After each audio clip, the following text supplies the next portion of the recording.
This is our final week in our Love Yourself series. Today, we're putting aside the filters, getting real about body image. It's a struggle that many of us face, sometimes feeling like we don't measure up. Well, enough already with striving for impossible standards. It's time to dismantle those negative thoughts, celebrate our unique beauty, and practice some serious self love. Are you ready? Hello, beautiful ladies. Welcome back to another episode of Five to Thrive. I'm your host, Valerie Hatcher. Our mission is to provide empowering tips for women over 50 to help us navigate this vibrant stage of life with grace, style, and a whole lot of fun. Each week, I bring you 5 practical and engaging tips on a specific topic. I hope you find them relevant and relatable and will come back for more. Ready for today's episode? Then let's go.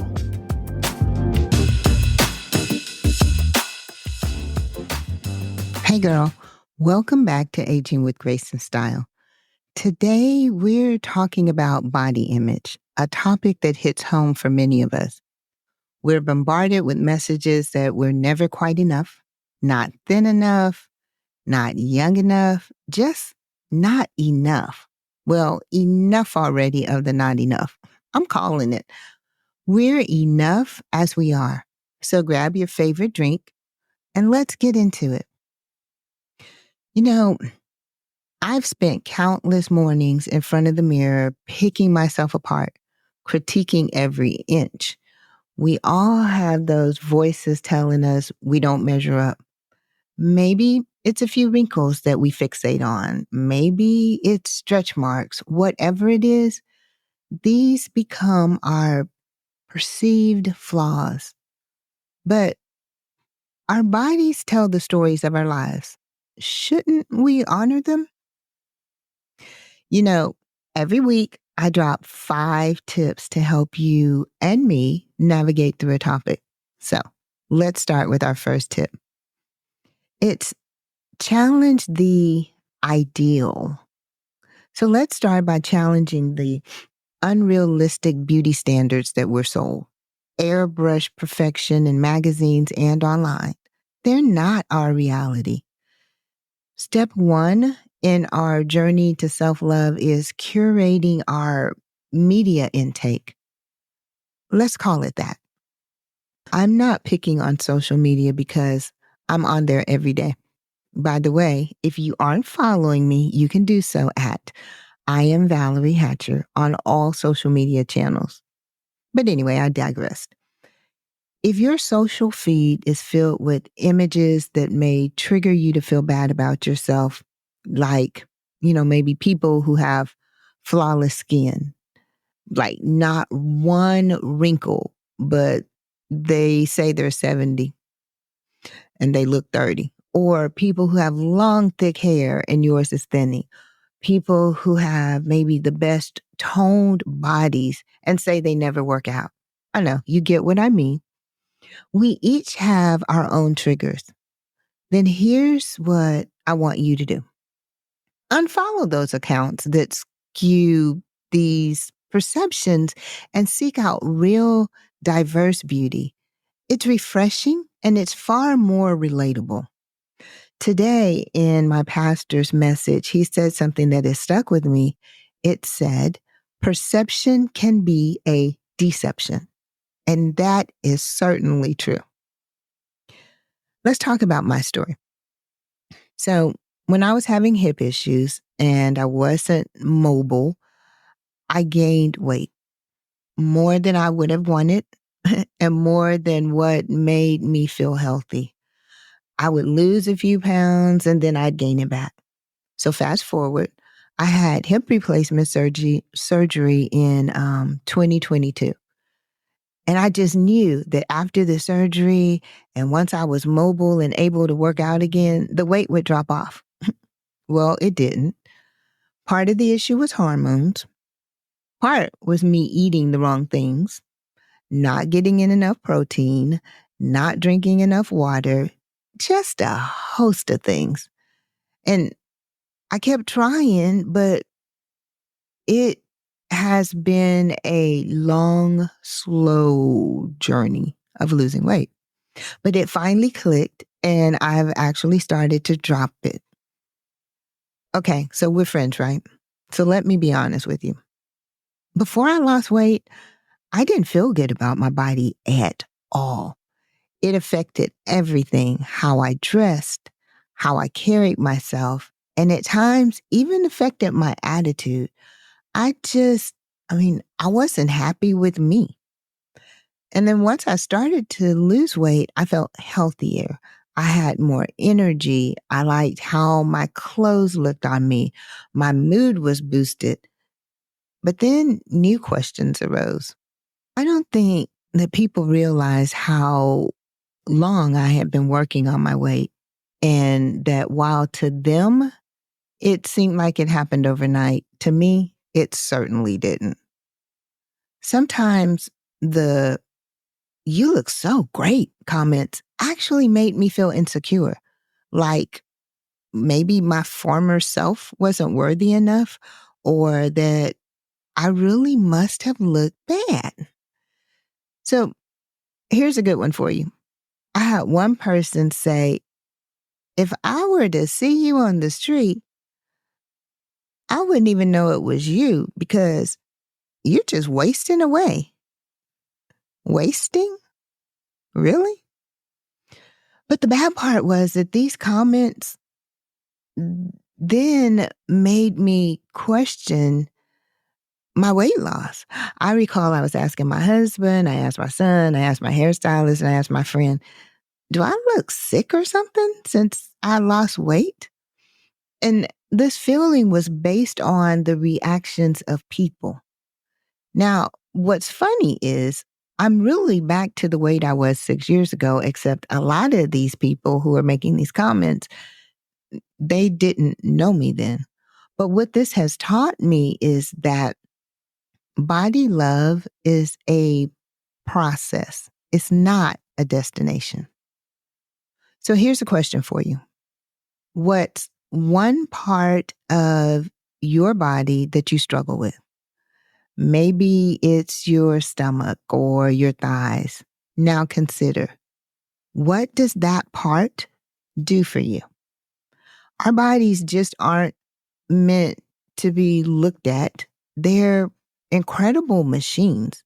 So try focusing on what yours allows you to do. Tip number 2, clothes as friends and not foes.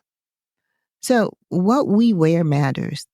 Instead of clothes that make you feel blah, seek out pieces that boost confidence. This was one of my problems when I was unhappy with my weight. I didn't like the clothes that I wore. Most things were black because, they say black is supposed to be slimming. I tried to camouflage what I saw and that I didn't like. So choose clothes that express how you want to feel: strong, beautiful, bold. It's about feeling good in your own skin.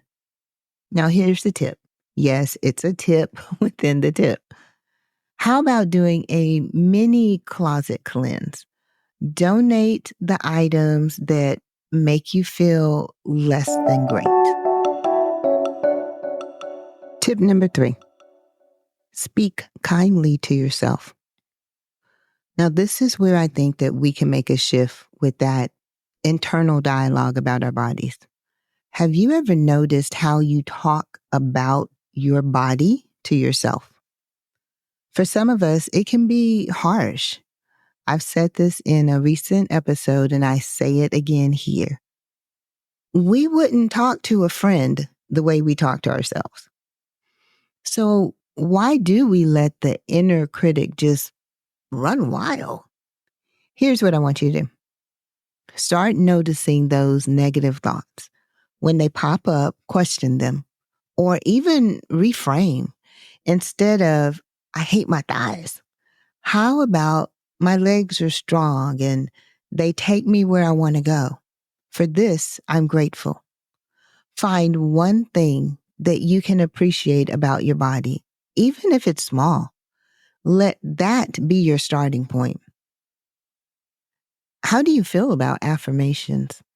I know they can feel a little weird or even silly, but I really think they can be helpful. Try something like, I am beautiful inside out. I think affirmations can truly rewire your perception over time. Now, here's something else to try: the post-it note method. I've seen people who write simple appreciation comments on a post-it note and stick it on their mirror. Some add to it every day, so they may have a mirror with post-it notes all around it, while others may change out that post-it note daily. But just imagine, you're looking into the mirror, and when you look at yourself, you also read a positive post-it note. Now, I haven't tried this one since I shared the bathroom mirror with my husband, but I'm thinking I might try it on the mirror in my office. Why don't you join me? Tip number 4. Let's shift gears to something that's just not about what we see, but how we feel. So tip number 4 is all about, let's call it joyful movement. Movement shouldn't be a punishment for what you ate or an exhausting chase after a certain body type.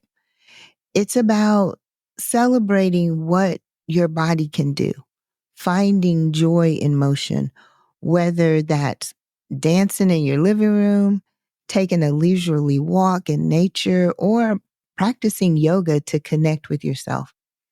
It's time we start moving for joy and gratitude and not guilt or obligation. Listen to your body and let it guide you to the types of movement that make you feel alive and joyful. Finally, tip number 5, find your tribe. Journeying towards body love is more enriching with a supportive tribe. The battle is easier with allies. Find women who uplift you and who you can be real with, and they with you. It's transformative to have a community that mirrors the love and the acceptance that we're trying to cultivate. Now, body love won't happen overnight, and that's okay. Progress isn't always linear. Body love won't happen overnight, and that's okay. Progress isn't always linear.